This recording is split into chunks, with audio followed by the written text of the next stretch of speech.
평소 난민에 대해서 어느 정도 알고 계시나요?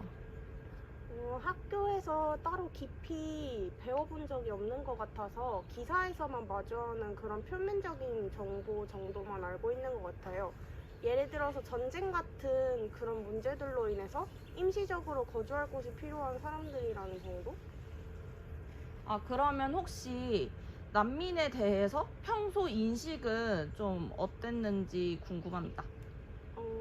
사실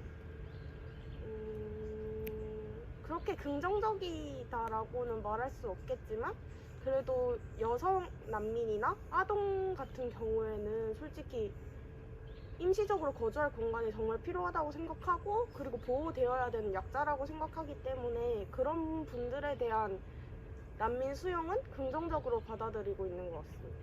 그러면 혹시 이 얘기가 되게 남성 난민은 들여오는 것에 대해서 반대한다는 식으로 느껴지는데 혹시 그런 인식이 자리 잡게 된 이유나 계기 그런 게 있을까요?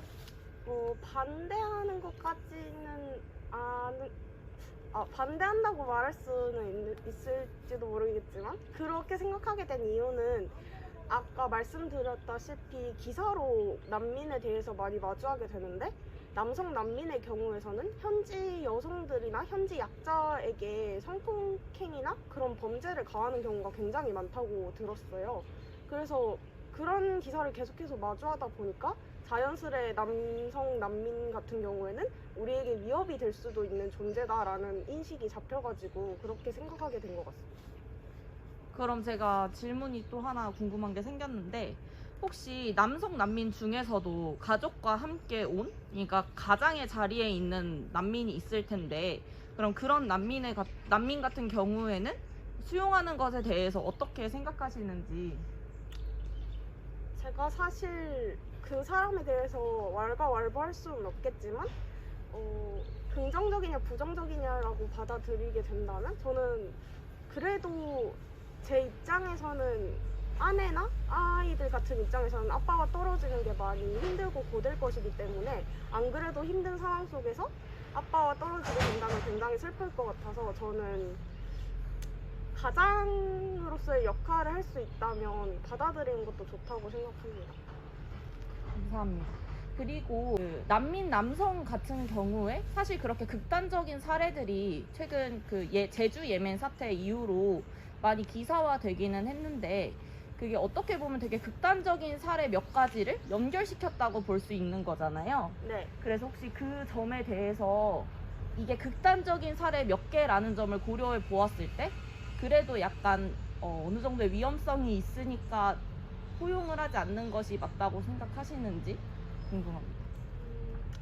사실 이 얘기도 너무 일반화하는 것이 아니냐라는 문제점과 이어질 수 있을 것 같은데 그래서 그런 부분에 대해서는 물론 모든 사람들을 그런 몇 가지의 기사만으로 판단할 수는 없는 것이기 때문에 차라리 제도적이나 그런 부분에서 조금 개선이 이루어지고 수용에 대해서는 조금 긍정적으로 받아들여 준다면 예방의 측면에서 조금 더 힘을 쓴다면 저는 상관없을 것 같습니다.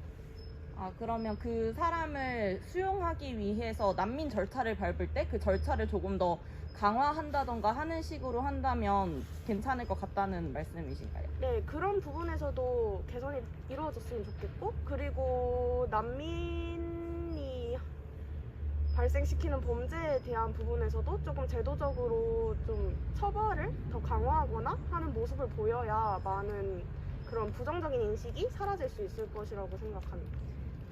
좋습니다. 그러면 혹시 평소에 난민 문제에 대해서 관심을 가지고 혹시 있으셨나요?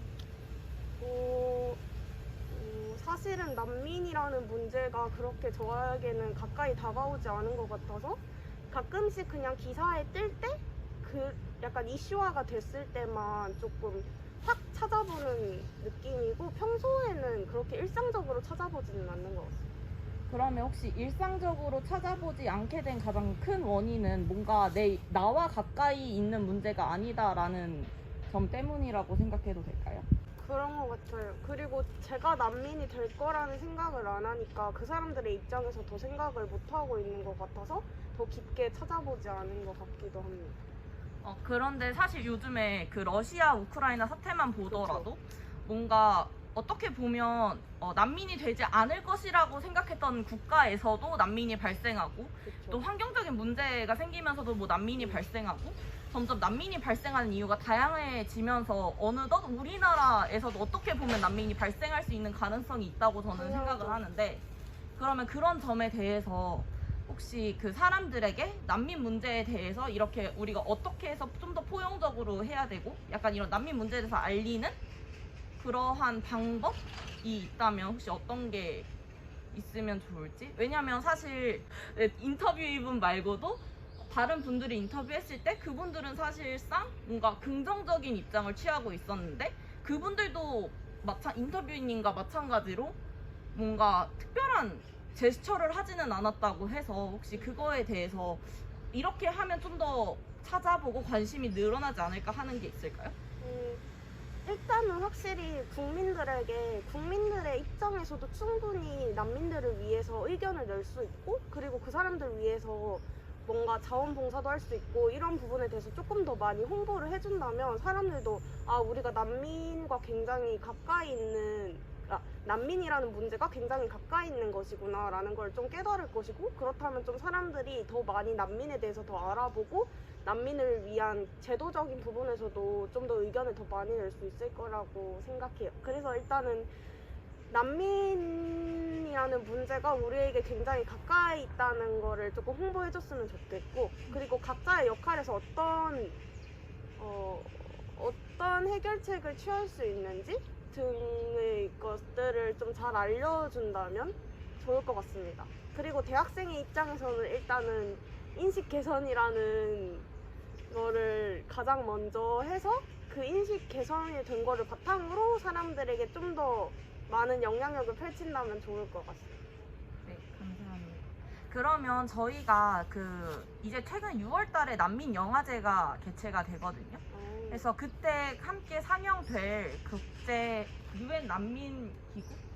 유엔 난민기구에서 만든 다큐멘터리랑 영화가 있어요. 그래서 그 영화를 받아서 지휘를 하고 해서 사람들에게 조금 더 알릴까 하는데 혹시 그런 방식에 대해서는 어떻게 생각하세요? 약간 좀 괜찮은 것 같다? 아니면 뭐 이런 거는 그냥 단순히 뭔가 인식 개선이라기보다는 그냥 관심 증대에만 그치는 게 아닌가 하는 그런 측면도 있어요. 제 생각에는 그런 영화 같은 사람들에게 가장 익숙한 매체를 사용해서 일단 난민들에게 이야기를 전하는 것 자체가 물론 아까 말씀해주신 것처럼 그냥 난민에 대해서 더 알아가는 것 뿐이지 인식 개선은 안 될 것 같다 이렇게 생각하실 수도 있지만 저는 알아가는 것 자체만으로도 인식 개선이 된다고 생각하거든요. 인식 개선 자체가 일단 그 사람들에 대해서 잘 모르기 때문에 이루어지는 거라고 생각하기 때문에 일단은 그 사람들이 누군지에 대해서 알아야 인식 개선이 이루어질 거라고 생각해서 그리고 그 영화 안에서도 인식 개선을 위한 다양한 요소들이 존재할 것이라고 생각해서 저는 굉장히 찬성하는 입장이에요. 네, 답변 감사합니다. 그럼 혹시 저희 인터뷰 하시면서 뭔가 생각이 바뀌었다거나 아니면 이러한 점도 있다고 알게 된 점이라던가 약간 그런 인터뷰의 전체적인 총평에 대해서 이야기를 한번 해주실 수 있을까요? 일단은 제가 초반에 남성 난민에 대해서 조금 안 좋은 인식을 가지고 있다고 말씀을 드렸었는데 또 가족이라는 차원에서 난민을 바라보게 되니까 그 난민들 한 명 한 명이 굉장히 소중한 존재라는 생각이 들어서 각자에게도 그렇고 그래서 지금 현재 글로벌 시대를 살아가는 세계 시민으로서 이런 부분에 대해서는 조금 더 긍정적인 시각으로 바라보면서 더 포용적인 마음을 가져야겠구나라는 생각이 들었습니다. 그리고 미디어적인 부분에서도 난민에 대해서 좀 더 넓은 시각으로 바라봐줬으면 하는 마음이 들었습니다. 네, 감사합니다. 감사합니다.